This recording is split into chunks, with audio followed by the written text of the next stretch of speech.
What's up, you guys? Welcome to my channel. My name is Corey. I'm a violinist. I've been playing the violin for 30 years and teaching for, oh my gosh, probably like 15 or 16 years at this point, a very long time. But I wanted to make a video today kind of talking about if you are a new violinist or wanting to learn the violin, what to do. And I made videos kind of about like, if you're gonna learn the violin, these are the steps to take. So for instance, I personally think that if you want to learn the violin, the most important thing to do is to get a good violin, find a teacher in your area or online, but finding a teacher is so important. And then also getting a community, like finding an orchestra or just a group you can be a part of, like an ensemble or something like that. I think those are the three most important things if you're gonna learn to play the violin. I have a video all about it that I'll link, but also, I understand sometimes that's not an option. Sometimes you don't have the money to be able to afford a teacher. Sometimes it's not possible because of the area you live in, or I don't know what your reasoning might be. And now you're like, I really want to learn the violin, but I think I'm gonna have to learn the violin online. So what do I do? Well, I want you to let me be your teacher because I'm gonna take you through the steps, literally step by step from zero, from no violin, like where are you gonna get it, which violin are you gonna get, how are you gonna pick it out, to learning your first song. I'm gonna take you through every single step of the way because there's actually kind of a lot to learn. So this might be a few part process video. So I might break this up with a little bit if there's too much going on, but we're gonna get started.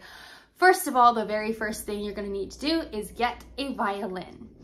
Now, I strongly suggest getting a good violin to start with and not shopping on Amazon. The reason I say not to shop on Amazon for a violin is because a lot of times those violins are so cheap, they're actually what I would call violin crap. And they are not worth playing. They're terrible. I actually did buy one. I bought a violin for $50 off of Amazon just to kind of see, and it came completely disassembled where I had to literally assemble it, and it does not stay in tune. It sounds terrible. The strings are so bad, they actually hurt my fingers. Just like so many different things that if I was not an actual violinist and been playing for 30 years, I would have no idea how to put it together, what to do, or anything like that. So I want to help you make a good financial decision for which violin to get and to make it be something that you love playing. Because if you get a bad violin from the beginning, you're not even going to enjoy playing your violin. You're not going to like how you sound. And a lot of times it's not even going to be you. It's just going to be your crappy violin that you got. So I'm gonna help you pick a good violin. I have one sitting here. This one I got here is from Kennedy Violins. They're an incredible violin shop up in Washington. I have loved working with their team. They actually sent me three student violins to try out so that I would actually have a good violin to recommend you guys.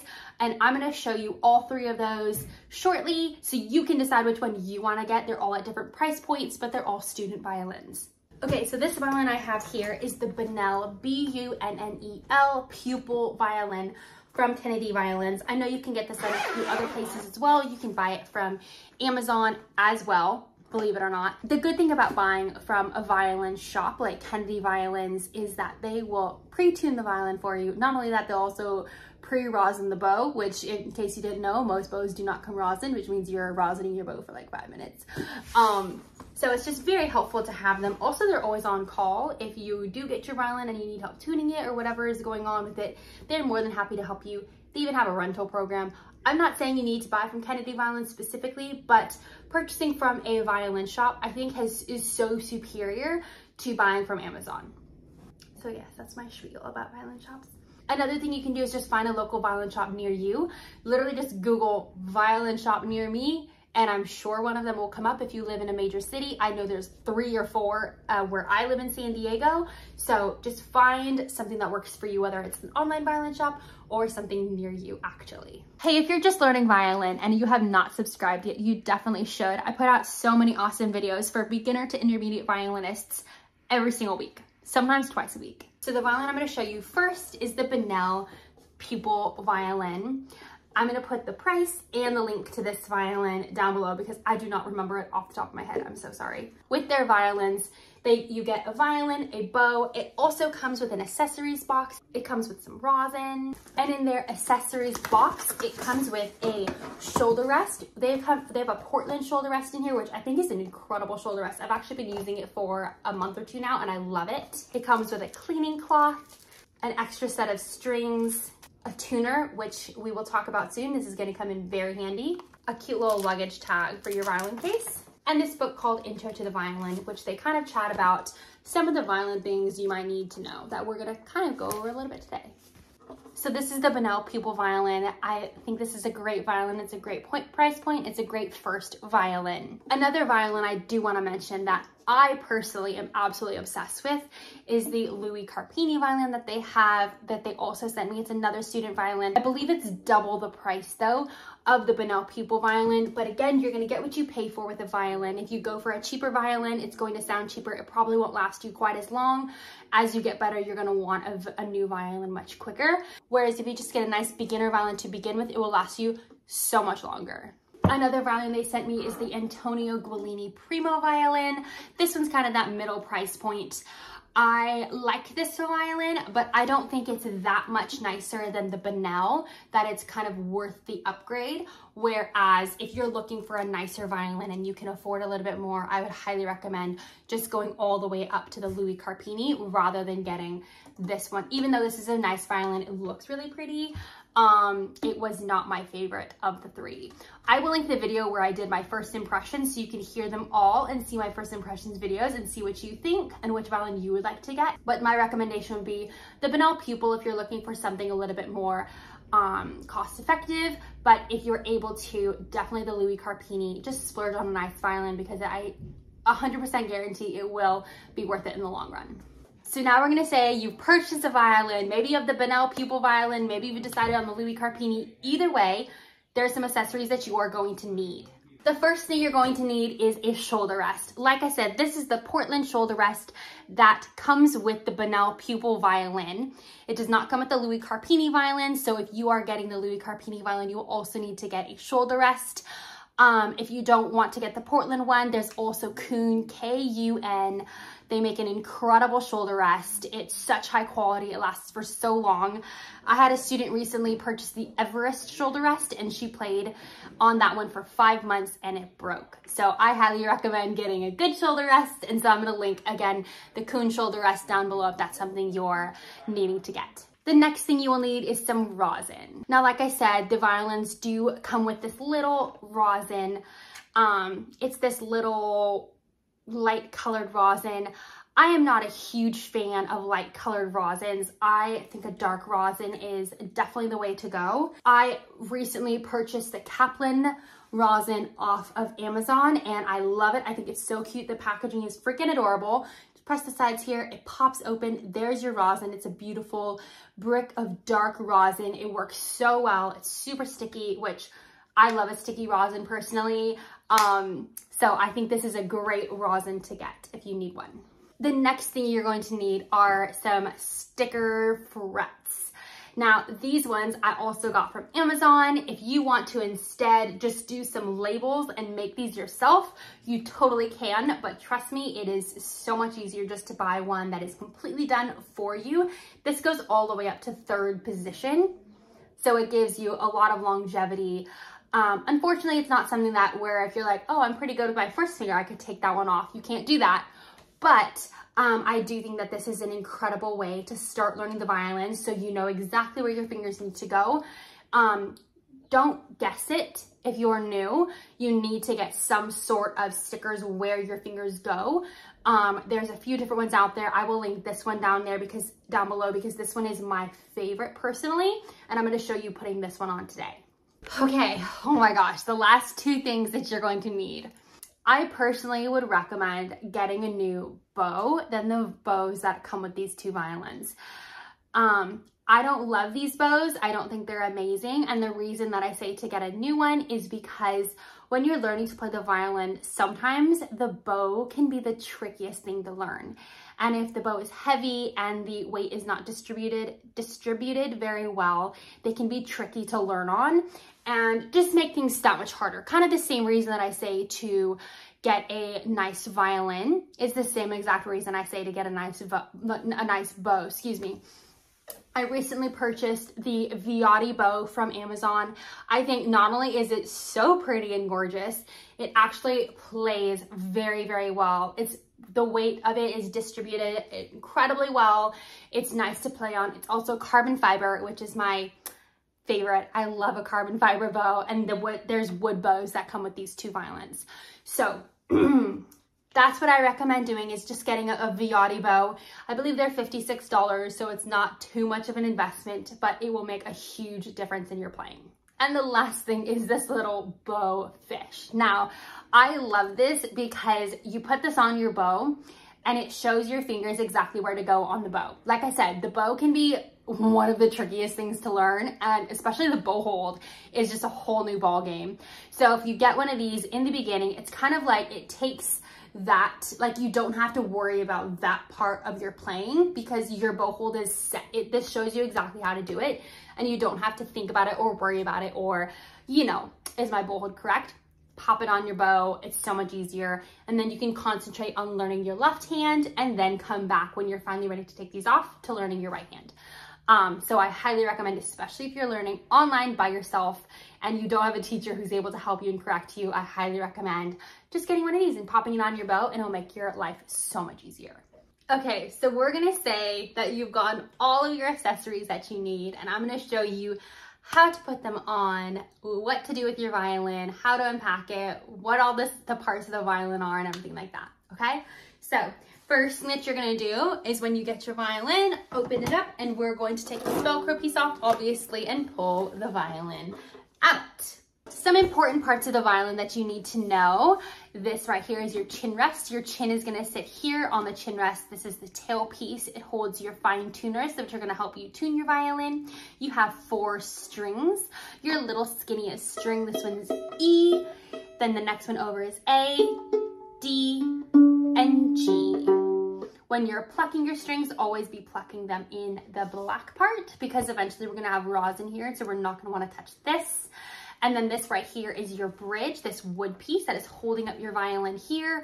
If you look inside your violin, you should see a sound post, which is just hanging out in the middle of your violin. That sound post and your bridge are not glued onto your violin. The weight of your strings is what is holding that up and holding that together. So if some of your strings become extremely out of tune, it's possible for this bridge to fall and then also the sound post to fall. So don't be alarmed. I promise it's not happened very much. It's happened like twice in my entire 30-year career, but just so that you're aware that that is what can happen. I'm going to show you how to properly tune your violin though, so you do not even have to worry about it. So those are your strings. And then down here, if you look, these are your pegs also for tuning. These are a little bit trickier for tuning than your fine tuners. These are a bit easier to use. These are your pegs. If you look, each string, you can tell which peg they go to based on obviously where the string goes to know which peg to turn. And this is where your hand's gonna go as you play. Just a few parts of your bow. When you pull your bow out, it should be, the hair on the bow should be very loose, and you're going to want to tighten that first. So down here you have the screw of the bow that is going to tighten this. This is horsehair. So don't touch the horsehair. There is rosin on this horsehair, and the oils from your hand as they touch the bow can actually cause it to interact, and now your bow will not be able to play because of the oils that are on your hand that are now on the bow. So don't touch your horsehair if you can avoid it. Just touch the stick, or usually just touch the frog. This right here is the frog, and this is the tip. So how to tighten your bow is you're gonna turn this righty-tighty, lefty-loosey. So we're gonna turn it right, and it's going to tighten. You wanna tighten it until you look at the center of your bow. There's still a nice little dip in your bow here, but the center of it, you can just barely fit your pinky through. If you can't fit your pinky through at all, it's not tight enough. But if you can fit your pinky all the way through, it's too tight. So that's kind of how you know, is you can just barely fit your pinky through the center of the bow, and that's how you know it's perfect. perfectly tightened as much as you need it to be. So every time you take your bow out of the case, you're gonna wanna tighten it, and when you're putting it away, you're gonna wanna loosen it. Again, lefty-loosey. And how much to loosen it, it's not a huge exact science, but you wanna loosen it to where there's just a few little loose bow hairs. If you loosen it too much, the screw comes out, so don't loosen it too much, but just the tiniest little bit, basically so that if the weather were to change suddenly, the bow hair would not become too tight, which can happen. So you're just giving your bow plenty of loose hair so that it's sitting very just loosely and nicely. I'm gonna tighten it back up again because we're gonna play it. Now, how to rosin your bow. If you purchase the Violin bow, it does not come pre-rosined, which is slightly annoying. So take out your nice Kaplan dark rosin that you purchased, and you're going to scrub in little tiny scrubby motions like this to get a lot of rosin on it. And how do you know if there's enough rosin? Well, if you flick it here underneath, I don't know if you can tell, there's like a rosin dust cloud. You just want a little cloud. We're not talking like a huge, we're gonna sneeze in the cloud. just a little dusting of rosin that comes off your bow. That's how you know you have enough rosin. I don't know if you've heard this. If you're newer to violin, you might have heard this before, but some people will tell you to scratch your rosin with a key to help it work better. That is not true at all. It's actually completely false. You do not need to do that. If you look, I did not scratch my rosin at all. I got this yesterday and rosined my new bow with it, and it worked perfectly. So don't listen to what anybody says. You do not need to scratch your rosin. Now, once your bow is rosined, you probably want to rosin it pretty much every single time you play. And I like to do just nice one direction, slow rosins. I would say 10 strokes at the most, maybe 7 to 10 strokes, somewhere in there. Nothing too crazy, but just enough to make sure your bow has plenty of rosin. And if you flick your bow and there is plenty of rosin dust that comes off, you might not even need to rosin it that day. And that's not a big deal. Okay, so your bow is all tightened and rosined and ready. The next thing that happens is your violin. And you're going to need to tune your violin. Well, I was gonna show you how to use this tuner, but it needs one of those little watch batteries that I do not have. So that's a fail on me. So we're not gonna use this little guy, it's okay. Bummer. I hate when you assume there's a battery in there and then there's not, darn it. I made a video all about tuning that I will also link below. I show you the tuning apps that I recommend, how to tune your violin, how to use the fine tuners, how to use the pegs, all of that. So I'm gonna link that video down below. So if you need help tuning your violin, you can reference that video. Another thing that you can do is on these violins, it says, out of tune, call us. So if you get your violin and it's out of tune, call Kennedy Violins and they can help you tune it as well if you need help. All right, we're gonna go ahead and put these frets on. I'm gonna show you exactly how I'm gonna do this, and you can walk with me step by step here. So I'm gonna pull this off, and if you look, it's actually just a clear piece, which is freaking amazing. Make sure you got the correct size. So this is 4/4 violin, which is, this is if you have a viola, but we don't have a viola. So it's a 4/4 violin, which is a full-size violin. So hopefully if you are above 12 years old, you're most likely gonna need a full-size violin. So we got the full-size violin one to go on the full-size violin. So, okay, again, we're gonna pull off the sticker. I gotta find that again, where I was pulling that off so perfectly. There we go. Okay, so I'm gonna pull this all the way off my violin, or off the sticker. And then I'm going to bring it all the way up. If you look, there's a little ridge right here on the violin. That right there is called the nut. And you're going to bring this sticker all the way to the nut of the violin. Oh my gosh, it's very sticky. So be careful. Oh dear Jesus. Oh dear Jesus. Oh my gosh, okay. Get it underneath there. Get it all lined up. Oh my gosh, okay.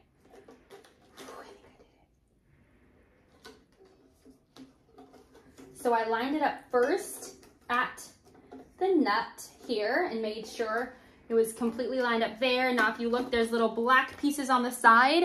There's a little black sticker. Make sure that that part is lined up with the sides of the violin. And then, I think I have it all on. Bring the sides down on the violin there. I'm gonna pull out the cloth that this came with and just get it all firmly down.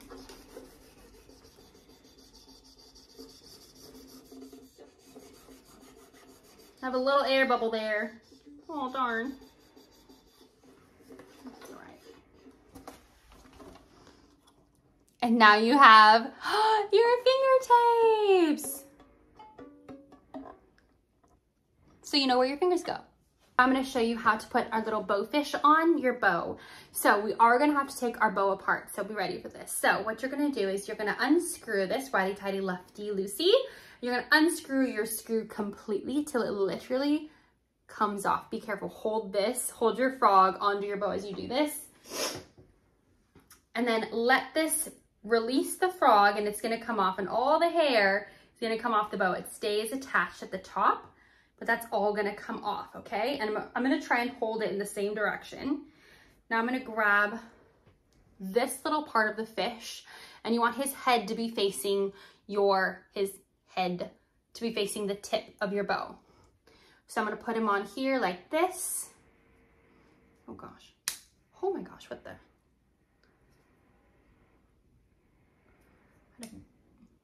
Oh, there was like a little, I had to bust him. Okay, now around the thumb grip, check the winding of the thumb grip. I like to do this very carefully and make sure that I'm turning it the same direction as the winding of the thumb grip. Otherwise the winding can come undone. So I just kind of twirl it around until it's just past the thumb grip. And now we're going to bring our hair back on. And as you bring your hair back on, make sure that it is straight and there's no twists in it, that your frog hasn't twisted around. And then we're gonna grab our screw, put it back into the bow, tighten it back up, and remember how tight it needs to be.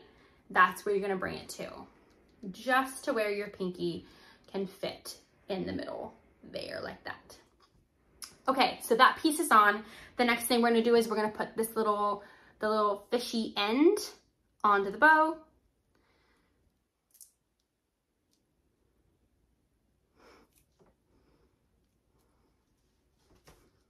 And there's your bow hold. So that this is where your pinky sits, and that's where the first finger sits. That's your bow hold there. Gosh, this makes bow hold so convenient, like so easy. I can't even tell you. All right, now I'm gonna show you how to attach your shoulder rest. Turn your shoulder rest to where it's smiling this way. So if you look, there's a little dip right here that goes like that, and you want it to be smiling. Turn these to where they can grip the violin on the insides. Turn your violin up so it's this direction. Now, if you look, this is the side of your chin rest. On the side of your chin rest, that's where this dip is going to be. The dip that goes like this, that's where you're gonna put that. And I'm gonna put that on that side of the violin there. I'm gonna place it there kind of in the middle. And then I'm gonna take this side and hook it up right here and then slide it down till it's even across the violin. And when you look at it, it should be smiling this way to where your shoulder rest looks like that. And then you have it on correctly. Okay, so I'm gonna stand up and show you how to put your violin on your shoulder and how to hold your bow. I always recommend you stand up when you play. If you're practicing sitting down, there are so many just issues that can happen with how you're standing, or how you're sitting. If you're sitting on a bed, if you're not sitting in the right place. So if you're able to, always practice standing up. To this day, I will practice for 5 hours standing up the entire time. I highly recommend standing if you're able to. So how to hold your bow.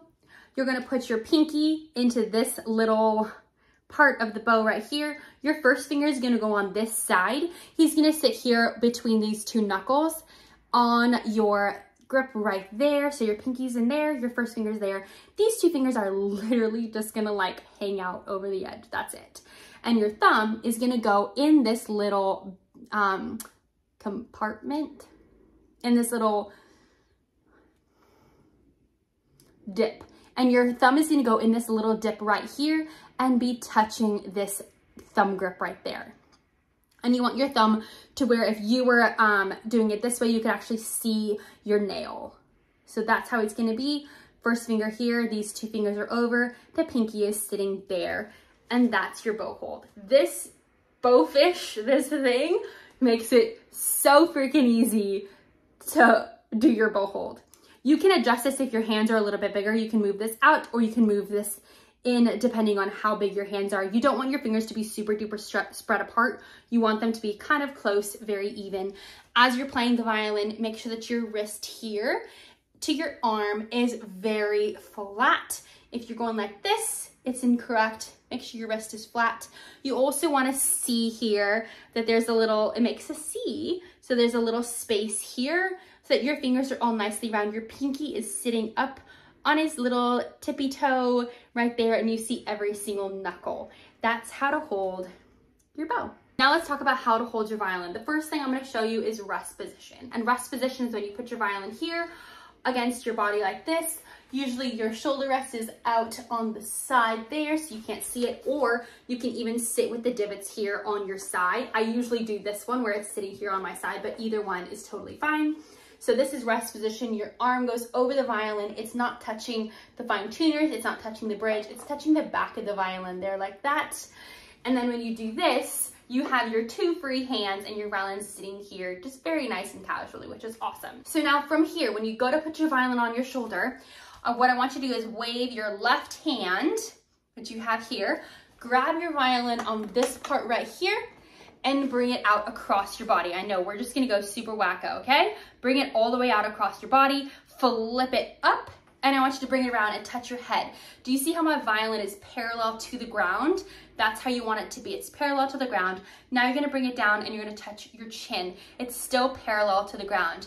Now you're gonna bring it down to your shoulder. And if you look, it's down on your shoulder, and this shoulder rest here, this little divot, is sitting on your shoulder. Your violin is still parallel to the ground. I have not put my chin on the violin yet because I want you to see that this is how your violin sits nice and beautifully on your shoulder. Now bring your chin up and around and bring it to touch the chin rest there. It should not be here or here. It should be actually, your chin should be actually on the chin rest. And that's how to hold your violin. Now, if you are holding it well, very carefully, try and take this hand off the violin and see if you can just hold your violin like this. Now this is something super awesome to practice, is just being able to hold up your violin with your shoulder and with your chin. Because as you learn to play, this hand isn't as much in charge of holding up the violin as much as he is in charge of doing all the playing. So being able to hold your violin up with just your shoulder and your chin is very important. So practice that, getting your violin up on your shoulder all the way, doing all the steps, getting him down to the perfect place on your shoulder, and then bringing him back to rest position. I think just practicing that in the beginning when you're first learning is so important, just like how to get your violin on your shoulder. And once you've kind of gotten the hang of that, now you can jump to just putting it up on your shoulder. Boom. Okay, that is how to set up your violin, how to hold your violin, what violin you need, what accessories you need, literally all the very, very basics of violin. In part 2, I'm going to teach you how to play the violin, how to make a good sound, how to learn your first song, all that kind of stuff. So I hope this was super helpful if you're just starting out learning the violin, and I will see you in the next video. Okay, bye.